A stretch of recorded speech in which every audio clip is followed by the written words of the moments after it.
Welcome to the Transformation Leaders Podcast. I'm Tony Lockwood, your host, and today we have a great show for you. But before I introduce my guest, I'd like to introduce you to a resource that you'll just have to get your hands on. Whether you're a senior executive steering complex transformations or a mid-level manager looking to make a significant impact, the Transformation Leaders body of knowledge is your go-to guide. This comprehensive resource covers best practices, strategies, and tools that will help you navigate change management challenges and drive successful outcomes in your organization. Grab a copy and let me know what you think. Hello, David. Welcome to the Transformation Leaders Podcast. Thank you for joining me today. We start these episodes in the same way, each one, by asking you just to introduce yourself. Tell us a little bit about you, your background, what you've been involved in, but more importantly, how did you get first involved in organizational change and transformation? Hi, everyone. I'm Coach David J. Greer, and I'm a 45 plus year entrepreneur and a business coach and facilitator. When I was still at university getting my computer science degree, I joined a young software startup as the first employee after the founders. And I liked the place and stayed 20 years and eventually became co-owner. And so a lot of my experience in transformation and change is leading that company. Robel was the name. It was named for the two founders, Robert and Annabelle, a concatenation of their name. And obviously, especially in high tech, the pace of change and the change in the technology that you're working with, like you can't stand still or you'll go out of business. Like it's your market, what you're doing forces you to be constantly doing that. And then in addition, we were growing a company at a very fast pace. So we had to figure out how are we going to grow this business and not blow it up? And how are we going to look after our customers? Another woman was hired, Carrie Lathwell, was hired the same month as me. And Bob and Annabelle and Carrie and we were the business for the first, from that point for 5 years. And we grew probably 20 to 25% top line revenue growth per year. And the only way we could do that is we kept transforming. Like, for example, my former partner, Bob, and we would actually engineer out client questions, like client tech support calls. We'd we've had in the last 2 months, this same call, like, how could we change the product so it just never came up?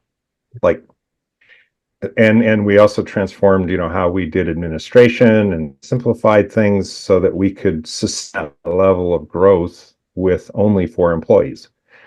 And so again, every year there was stuff that changed. And then there was a transformation when we added our first new tech support person, and then we continued to add employees and grow the business till eventually we had 20 employees.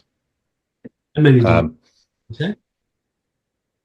20 employees in the end. So, still a relatively small organization, especially compared, I think, to a lot of your listeners and to the work that you do.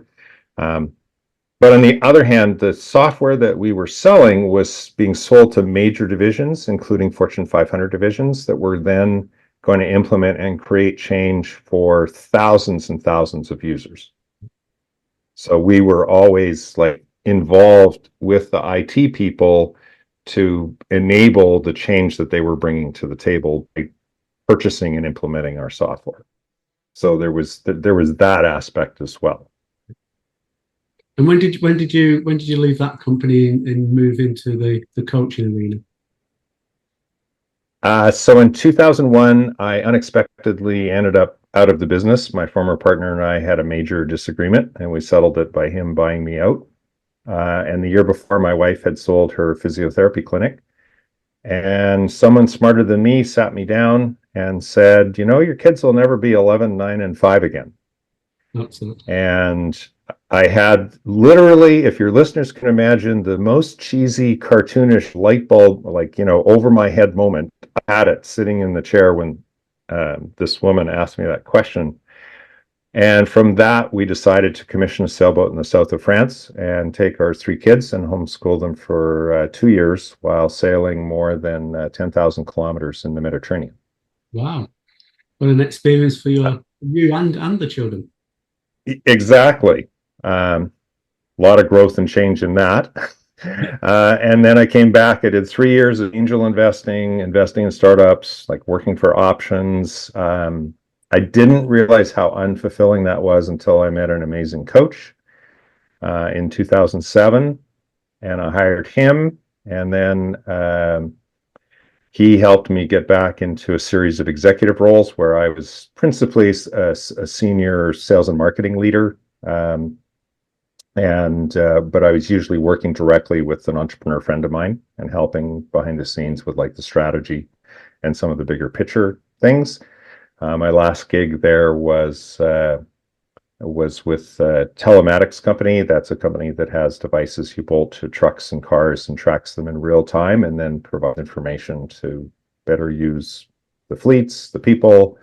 And that was a $35 million a year, 160 employee publicly traded company. But more importantly, the coach I hired, Coach Kevin, I built a trust relationship with him, and 18 months after we started working together, I told him my biggest secret, and that was that I had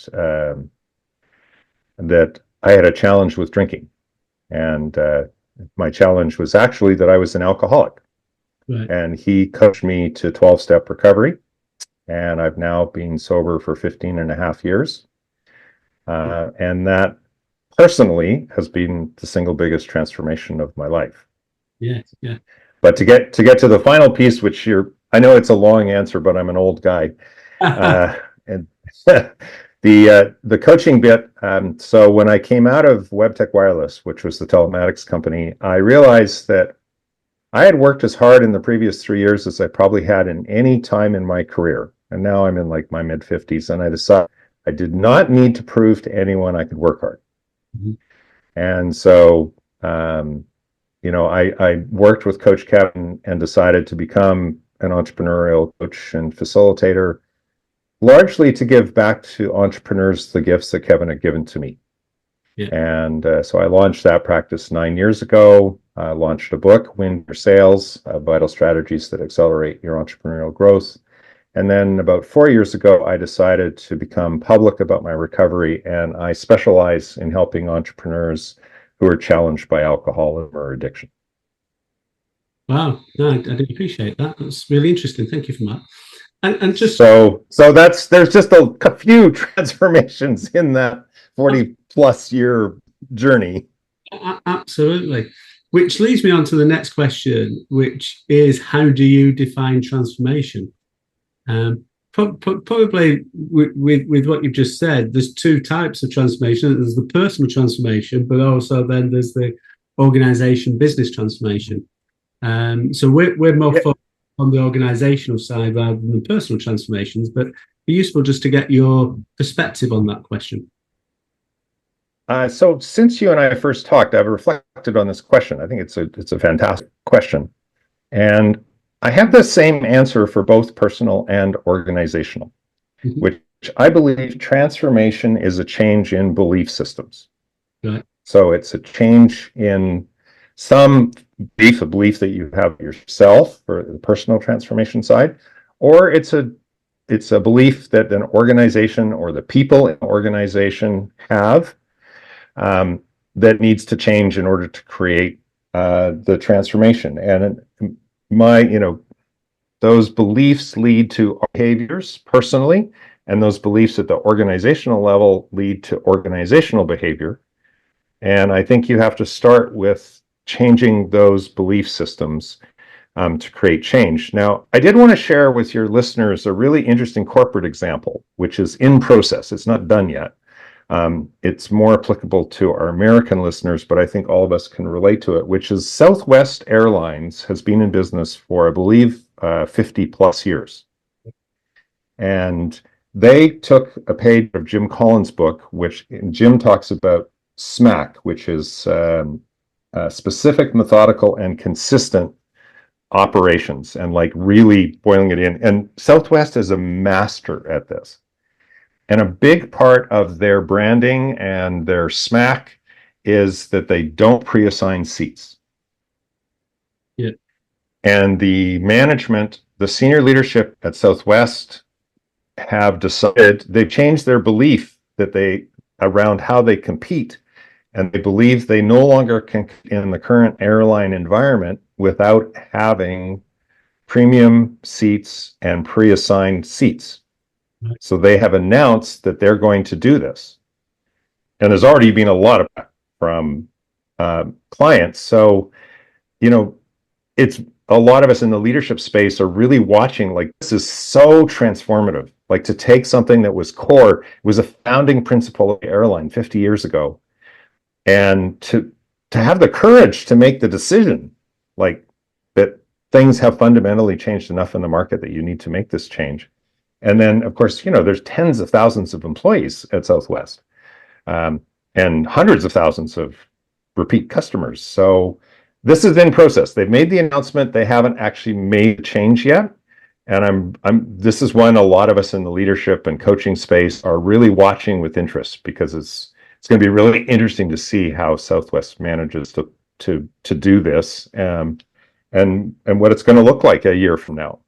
Absolutely. And it's interesting, actually, that you raised that example, and the fact that it is so new in terms of the announcement, because the first question that I would have, and the logical question back to you, I think, is the question that a lot of organizations should have when they're thinking about transformation.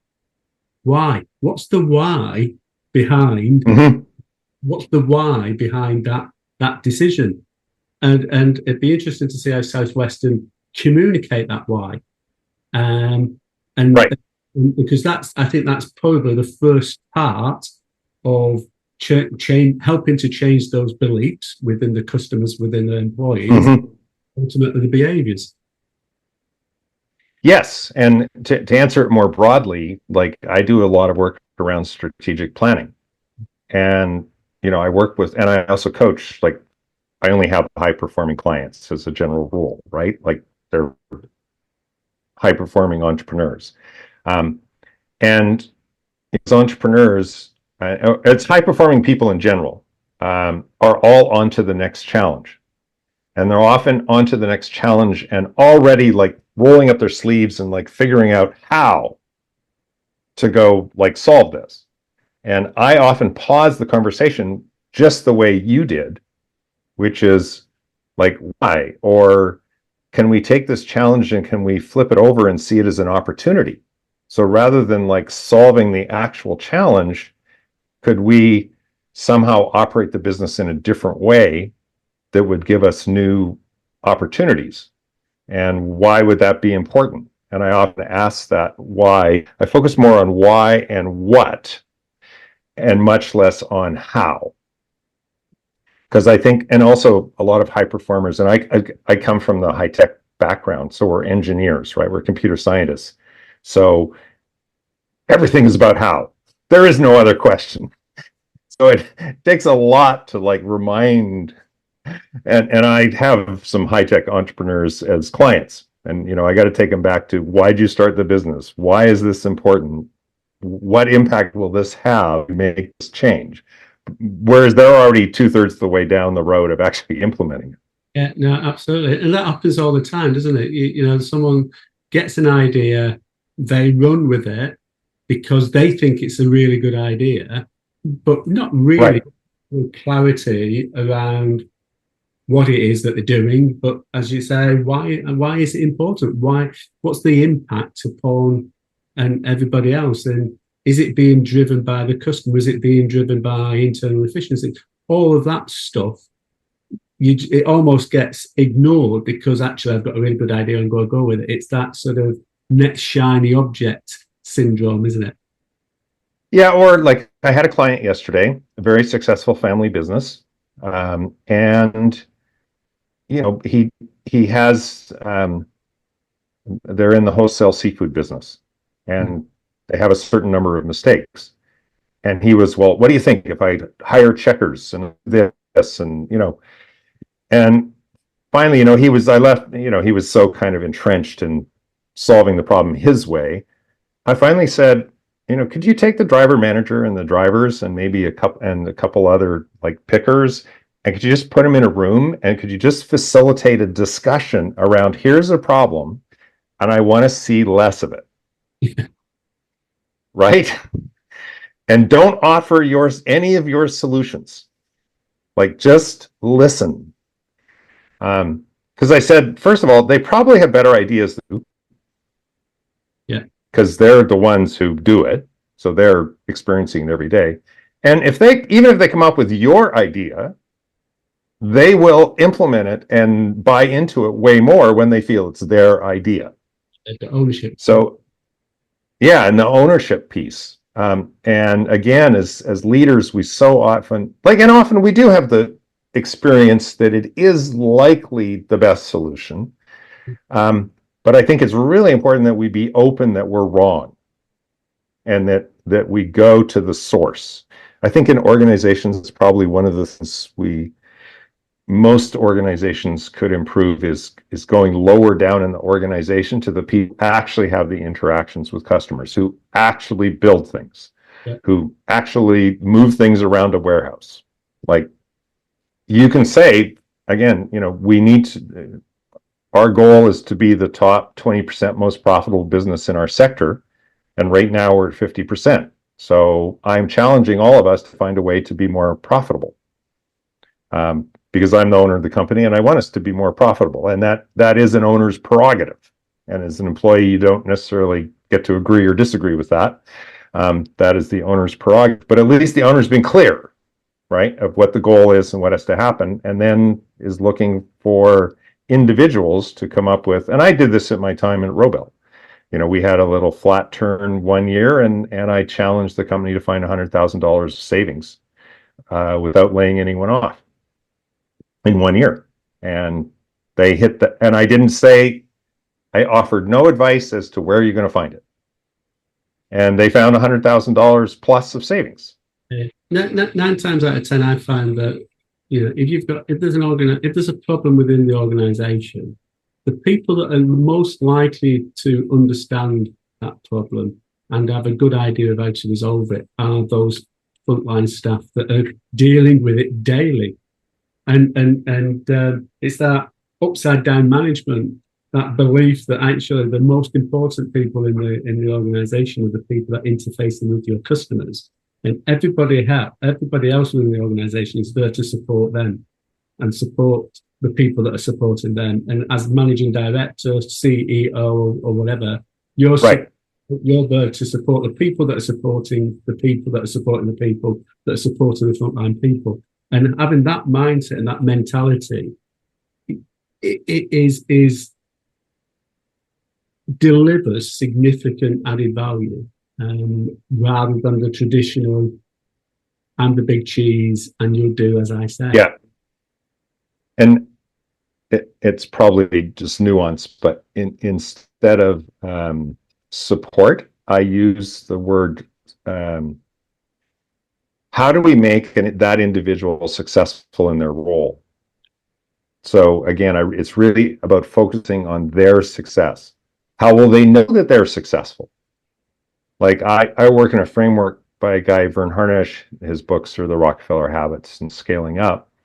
And he believes that really well-managed companies, every person at the end of every day can say whether they had a good day or a bad day objectively. Like, because they hit a number. Like, again, there's like you've figured it out. Now, to actually figure this out in an organization is really hard, but is well worth it.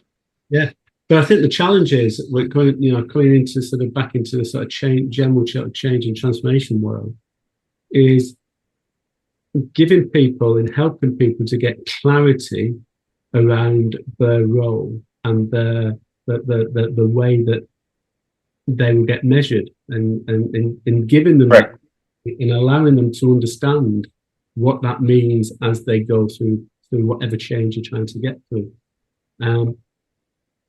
But one of the challenges I think a lot of transformation leaders or consultants who are working in this space, and I was talking to someone this morning, the easy option for a consultant who's working with a firm or an organization, or someone that's leading the transformation, is to see an issue, talk about that issue, and then take ownership of that issue and come back with, this is what we should be doing. The real skill is to identify that issue, engage the people to take ownership of that issue or that problem, and facilitate that discussion so that they come, as you're just saying, so that they come up with a solution, and then help them and support them to put that solution in place. Because, as you just said, they've got ownership of it, they believe in it, and the change management piece will be so much easier. But it's a mindset change for a lot of people who are working in this sort of consulting stroke change and transformation world. And again, I'll go back to my opening about what transformation is to me, is about changing belief systems. So first of all, you have to change the leadership belief, which is, I have the answers and I'll tell you how to do it. But then there's the broader, in order to get buy-in and to work with people. Well, like, for example, if you're going to go to people and ask them for their advice, well, first of all, you need to actually take it and implement something. Like, you never can implement all employees' ideas. If you can do 5 or 10%, you're probably doing pretty well. But if you don't do any, then people are like, well, why should we give you feedback? Because you're not going to listen. Which again, gets back to belief systems about a leader. Like, you have to actually believe, you have to have a behavior that's consistent with listening and taking what you're being told.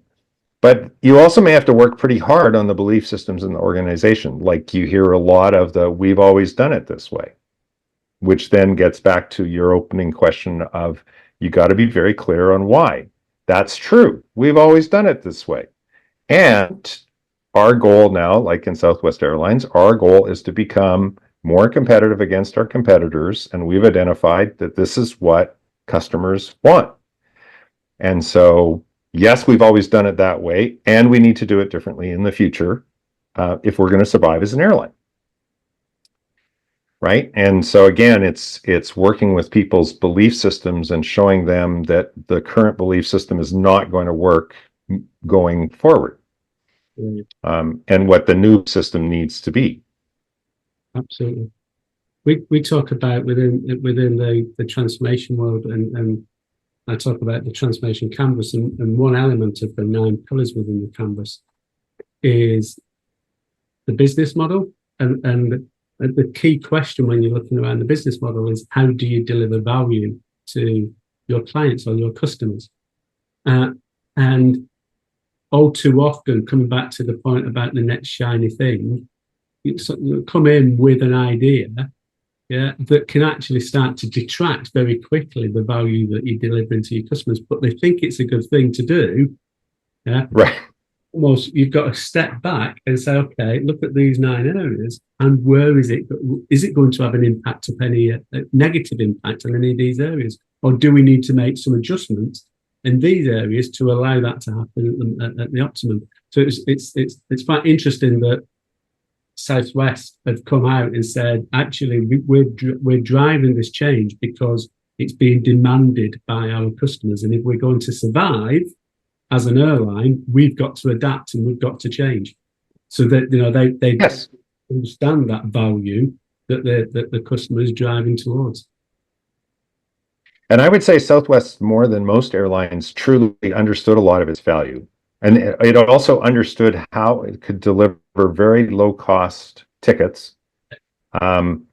Like it fundamentally built structures. Like, for example, their average turnaround time on the ground is lower than almost all other airlines. Yeah. Like, so it's baked into their SMAC. Like, and that's one of the pushbacks. It's going to take longer to load the plane. So they'll have to figure that out. Yeah, and in the current environment, I'd say the biggest shiny red ball that we keep hearing about is artificial, right? And it's the latest greatest new thing on the block. And yeah, and will it cause transformation for some industries and businesses? Absolutely. And does everybody need to look at it right away? Probably not. If you're a big enough organization, you probably need a senior leader that's looking at its potential, especially as what would happen if your competitors took it up in a big way, and would it give them competitive advantage? But again, like, the values question to me, because I do a lot of work around strategic marketing and looking where people fit in their market space. So to me, you have to get the intersection of the market problem you're trying to solve, the competitive space. So you can't like operate in a vacuum and pretend like there's no competitors. Mm-hmm. And then what are you really, really good at? Because I think your sweet spot is the intersection, that Venn diagram intersection of what the market pain is, what your competitors are doing, and what you're really good at, especially that you're good at that your competitors aren't. That's your sweet spot, and that's where value can have. The other way I describe it to entrepreneurs and their teams is, the bigger the headache and the better your pain pill, the more value you deliver. And you often deliver value in places you don't, like, you may not be paying attention to. One of the examples that's in my book is we have a local security company, and like, it turns out that the security industry has really a dirty secret they don't tell us about, which is when an alarm goes off, nothing happens. Like, what happens is, in some call center somewhere, probably thousands of miles or kilometers from where you are, like, something goes off in someone's console and they call you. Hello, Mr. Greer, your alarm is going off. Right? And I might be halfway around the world at that time, so it's not really that useful to get a phone call. So Mike Yeager founded his company on the brand promise, 5 minutes to your door or your money back. And then he built a system to actually show up at your door if an alarm goes off. And is one of the very few people in that whole industry which actually does something when an alarm goes off. And so, for people who really appreciate that, there's huge value in that. Not everybody cares about that, but the ones that do tend to care a lot and are willing to pay a high premium to get that level of service. So there again, you have a whole industry in where the belief, the whole action of the industry changes what value you deliver. Absolutely, great example. And as I say, going back to Southwest Airlines, they were one of the, I think maybe the first low-cost airline that really created a whole industry globally. Yes. For many years, I'm not too sure whether they still are, but for many years they were the most profitable airline, weren't they, globally? It was like, well, we're delivering the best ticket prices, but actually we're creating the biggest profit. It was almost, how could that possibly be? It's counterintuitive, but because they were getting the fundamentals, they kept the cost down, and they did the turnaround. Yes. People coming through, and there's so in Europe, there's so many airlines that copied their and what they did, and what the European airlines have done is got people flying that never flew before, because it was so. Yes. And there's a story a good few years ago. So one of the European copycats is a company called Ryanair. And the chief designer is a guy. Oh, his name's just gone completely out of my head. Anyway, the chief exec is a bit larger than life character. Early days, he was all about creating media coverage for saying silly things and doing silly things, and just being plain devil's advocate in lots of things. Michael Ryan, that's his name. And there's a story that one of the in the UK, one of the centres was at Luton, one of the sort of hubs at Luton Airport, just north of London. And he was flying out of Luton one day, and this old guy grabbed hold of him and said, "Look, my flight's been cancelled at the last moment. I'm sick to death of it. This is happening, and I'm going across to Ireland to see my daughter with my new grandchild, and your company screwed my plans up." And it really, really quite aggressive. And Michael Ryan sort of came back and said, "Okay, so I'm really sorry about that. I don't know what's happened, but all I can do is apologise. But let me just step back and say, what are you flying to Ireland for now?" And he said, "Oh, I'm going to see my daughter." "Oh, right, okay. And how often do you go and see your daughter?" "Oh, 4, 5, 6 times a year." "All right, okay. And what gives you how have you managed to get there 4, 5, 6 times a year?" "Oh, well, because it's cheaper now on Ryanair than it's ever been before." And he turned the thing around really easily. I demonstrated the core values of, in that case, what Ryanair was all about, and how it opened up a whole new market for them to get to and from point to point transfer. Little unknown sidebar note is that the software that was used to create the whole back end for Southwest Airlines in the early days was on the computing platform that my company, Robel, specialized in. And one of the products that I was chief architect of was at the core of their batch processing, and many of the other copycat airlines, including WestJet here in Canada and EasyJet in the UK, were also customers of ours. Oh, brilliant. So there's a little, anyways, it's a long time ago, but it was a pretty fundamental piece of their back-end infrastructure. Yeah. Again, I love these sort of these stories where some relatively small element of innovation completely radically changes a whole sector, and that's what that did, didn't it? The previous It did. ability to have differential pricing policies based upon the amount of purchases made, and understanding how to optimize the revenue per flight, just completely changed the whole industry. And on the cost side, they specialized in the Boeing 737, and they made a commitment early on to only buy one kind of airplane, and then only have stock of one kind of spare parts, and have mechanics that only needed to know how to fix one kind of airplane. Like, again, and sometimes these transformation choices you can see in hindsight, but you don't realize how radical they are. Like, they were completely different than what was being done at the time. But right, when you look back at in hindsight on that, it's obvious, isn't it?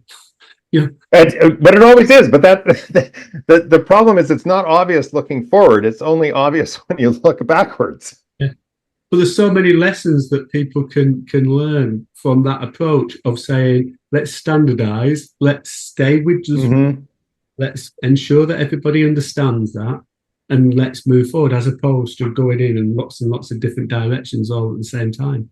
That power of one. Well, and so important. Again, like Mike Yeager and like an industry secret or an industry practice. Like, again, it's about belief systems. Like, oh, everyone in the industry does it this way. Well, and then what happens if you are willing to actually challenge that? And maybe you don't get anywhere. Maybe there's lots of good reasons why it's that way, but maybe there's a new path forward that really challenges the way it's being done in that industry. And you can be a transformative player in a marketplace by doing things fundamentally different than they've always been done in that sector, right? Although, again, it takes a lot of courage. The easy route is always just to do it like others, right? And So I want to remind your listeners, like if you're in the middle of any kind of transformation or you're leading a transformative change, there's a lot of it takes personal courage to change your belief. Like my getting sober required me to radically look at my belief systems and, what got me to that point. And I've worked with a lot of entrepreneurs and organizations to fundamentally change, as I say, you have to face the brutal facts, right? And oftentimes we are not willing to face the brutal facts. Like they're there, but in my experience, 50% of the battle is recognizing the brutal fact. Absolutely. And right? Like it's half the battle. So, and almost anyone, you can figure a way forward once you've admitted, what the brutal, like for me personally, the brutal fact was that I was a daily drinker for 20 years and I was an alcoholic. And that was the absolute brutal fact. I was in denial for 20 years. And at one point I got sick and tired of being sick and tired, and I couldn't live in that denial anymore. And I had to face up to that brutal fact about myself. I think interestingly enough, isn't it? If you translate that into the organizational context, we talk a lot within change and transformation that change and transformation is much easier when you've got a cliff edge, or you've got yes. Yeah. Yeah.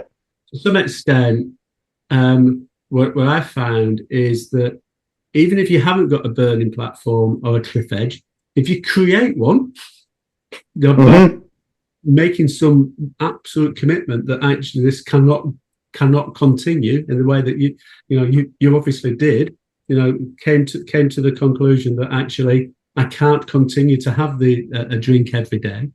If you create one burning platform within an organization, that's just as effective as if the burning platform was real. If you can create one and get people understanding, because it drives that why. Going back to what we were talking about earlier. Yeah. And senior leaders have to stake the course about the artificial one they created. Like that's the other place where that breaks down. Totally agree. Right? Because and you have to have generally some kind of consequence to not achieving it. No, absolutely, and again, just I suppose bringing it back to the business side and using a silly analogy, but I've got involved in the past with lots and lots of technology implementations, and the thing that you've got to ensure for success within any technology implementation is that you stop people from reverting back to where they were previously and what they used to do previously. Right. Some people say, "Oh, well, they won't have that system. We switch that system off." But what they forget is that they used to take a load of data dumps and put it into Excel, and you're still giving them the dumping data out of your new system into Excel, so they continue to do it. And it's right. So just said, just turn off that switch to say that they can export into Excel, because people like doing what they've always done. They don't like change. Well, and it is a lot of, if you have built a lot of business process around having that Excel spreadsheet and the data that it gives you and the insights that it gives you, like in a new system, and if you turn off that ability to download to Excel, like you still need that information. And it can be quite painful to figure out how to use the new system to give you, that information that you needed. However, we still have the same core problems as once you take it out of the system and put it in an Excel spreadsheet, it's not up to date. No one else can see it. No one else can see the decisions that you're making because of the data that you've got. And so again, some is helping educate people that it's not just about you, that this system is intended to provide insight and efficiencies to a whole segment of the organization. And if you don't buy in and help us keep it within the system, then we lose all of that benefit that we're counting on. Absolutely. So going back to the start, you're saying that you think it's very much about belief changing and changing the behaviours off the back of that changing the belief. So taking that and sort of bringing the discussion to a close, in your experience, what's the one thing that people need to do or have in place to enable that sort of belief change to happen, and then ultimately the behavior change to happen? Well, I reflected on that question too. I'd maybe phrase it just slightly different, but I think it's the personal belief. Like, I always underestimate my ability to change and transform. Like, and there's always that very significant resistance at the start because of that. Mm-hmm. I was talking to someone this morning about James Clear in his book Atomic Habits, that talks about, like, if you make a 1% or even a half of 1% change every day, but you stay the course for a year or 2 years or 5 years, you will create unbelievable change. And my belief is we are all capable of this change. And so don't underestimate yourself and your organization and the ability to change. And if you need to, just get on the 1% path. Yeah. I mean, often transformative change takes more than that, but if that's what it takes to get started and to get going, then do it. So anyways, that's my takeaway that I'd like listeners to have is, are you underestimating your ability to change and transform yourself? And are you underestimating the ability of the organization to change its belief systems and its behaviors, and what it's truly capable of? Great example. And that sort of marginal gains, that 1% improvement day in, day out. There's in the UK, there's a guy called Sir Dave Brailsford, who was the chief coach for UK cycling, British cycling, mm-hmm. and then went into Sky Cycling, and we went from winning nothing in cycling to being winning gold after gold after gold in the Olympics, and Sky going from a brand new team to winning, I think, 3 or 4 Tour de France on consecutive years, and mm-hmm. on this marginal gain. It was, if I can improve every element by 1%, the cumulative effect of that is massive. And I'm hoping he has exactly the same impact, because they've just come in and be part of the football team that I support, Manchester United. Winning in winning things as opposed to coming 8th in the league. But with that, thank you very much, David. It was a pleasure and really interesting conversation. So thank you. Thanks so much, Tony. It's really great to be here today. Thank you for listening to this podcast. We're always interested in hearing from you. What do you find useful from this pod? What would you want us to explore more in the future? Please do press the subscribe button. It helps us to reach more people and share the experiences of all my guests. And remember to check out my book, Transformation Leaders' Body of Knowledge. See the link in the show notes. See you soon.